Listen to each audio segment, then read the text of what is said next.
Malgré quelques écueils, force est d'admettre que la rectification de la trajectoire de la transition a permis d'enregistrer des avancées substantielles sur les axes défense, diplomatie et développement.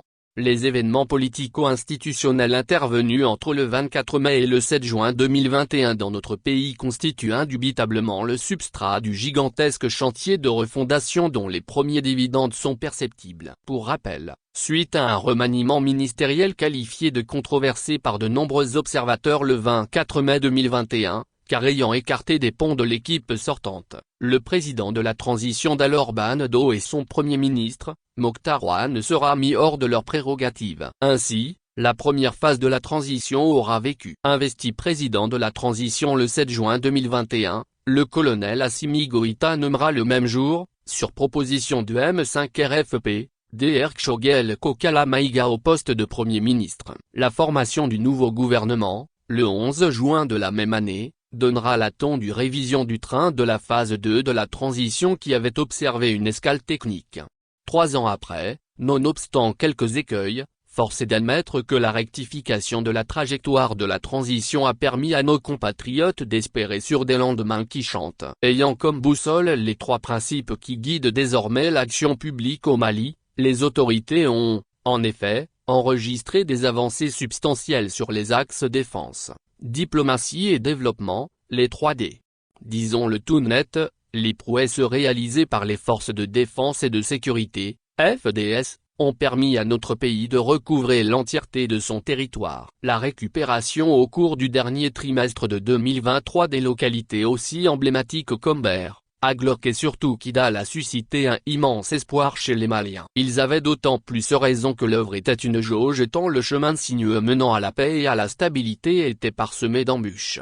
Les attaques de camps, embuscades, incendies de villages, avec leur cortège de milliers de morts et de blessés étaient malheureusement légion. Tel le travail de Sisyphe, cette situation amènera les autorités à changer de vision et d'approche. L'acte 1 de la stratégie savamment conçue et mise à exécution consistera à mettre dehors des forces étrangères déployées dans notre pays dont la posture et les agissements inclinent à admettre qu'elles œuvraient plus pour la déstabilisation au lieu de maintenir la paix. Donc, Exi Barkhane, Takuba, G5 Sahel, MINUSMA coupant le cordon entre les forces du mal et leurs sponsors, du moins ceux qui sont sur le territoire national.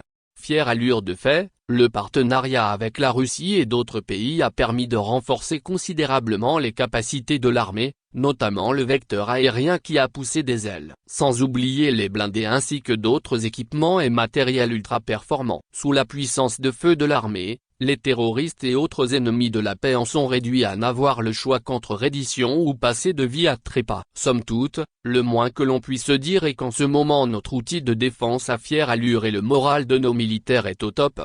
L'expérience de la thérapie de choc qui a permis d'obtenir une armée à la hauteur des attentes et des souhaits sera dupliquée au niveau de nombreux autres secteurs névralgiques du pays. Comment ne pas empêcher l'appropriation du processus de paix par les Maliens après le constat d'échec de la médiation internationale? Cette posture a eu comme résultante la fin annoncée par les autorités de la transition de l'accord pour la paix et la réconciliation, issu du processus d'Alger, signé en 2015 à Bamako. Au demeurant, tout cela n'aurait été possible sans une diplomatie efficace face aux enjeux de l'heure et à la géopolitique. En effet, notre diplomatie a totalement changé grâce à la nouvelle vision imprimée par le président de la transition, le colonel Assimi Goïta. Outre la Russie, c'est la diversification de son partenariat qui a permis au Mali de renforcer ses relations avec plusieurs autres pays, en l'occurrence la Turquie, la Chine, l'Iran qui sont d'un grand apport. Aussi, convient-il de relever que notre outil diplomatique a opté pour la rupture, n'acceptant plus de solutions ou de choix imposés à notre pays. D'où la décision prise au mois de janvier par nos autorités de quitter la CEDEAO qui s'est décrédibilisée à travers son instrumentalisation par des puissances occidentales. À rebours de l'étiquette que d'aucuns ne voudraient lui coller, le Mali est loin d'être dans une posture d'isolement. Il convient à ce propos de rappeler que la Constitution énonçait d'ailleurs que notre pays est prêt à abandonner tout ou partie de sa souveraineté au nom de la construction de l'unité africaine. La mise sur les fonds baptismaux par le Burkina Faso, le Mali et le Niger de l'Alliance des États du Sahel, et, dont les perspectives sont fortes prometteuses, en est une illustration parfaite.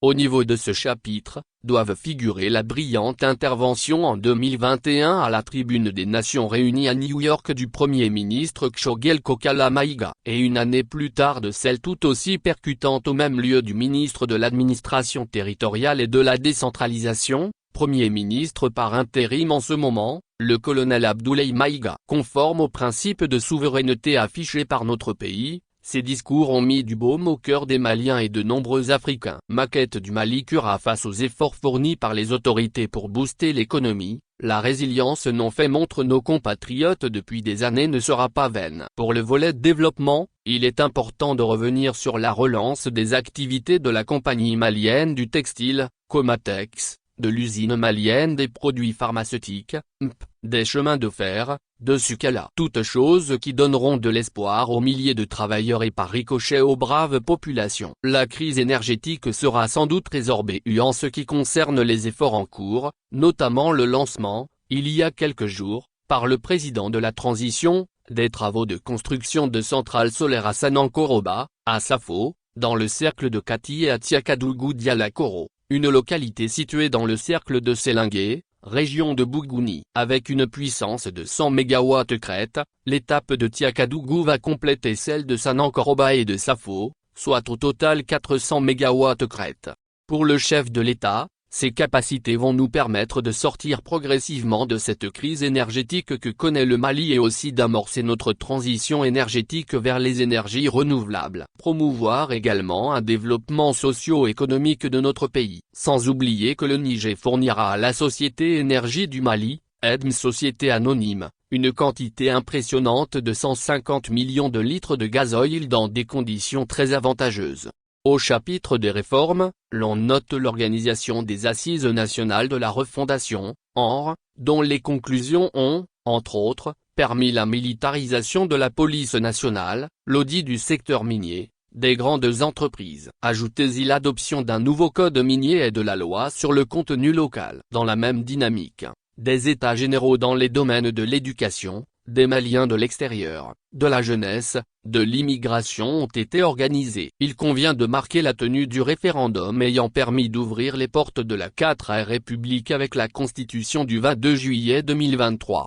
Un autre point et pas le moindre à l'actif des dirigeants de la transition est la création et l'opérationnalisation de l'autorité indépendante de gestion des élections, EGE. Sans oublier la refondation de la réorganisation administrative avec l'opérationnalisation des nouvelles régions et l'adoption de la nouvelle carte administrative du Mali et la refondation du système biométrique de l'état civil, Mali Kura Biométrie. La refondation de la justice pénale et de la lutte contre la corruption et l'impunité. Réforme judiciaire, renforcement des ressources humaines de la justice, stratégie nationale de lutte contre la corruption, relecture du code pénal et du code de procédure pénale, etc.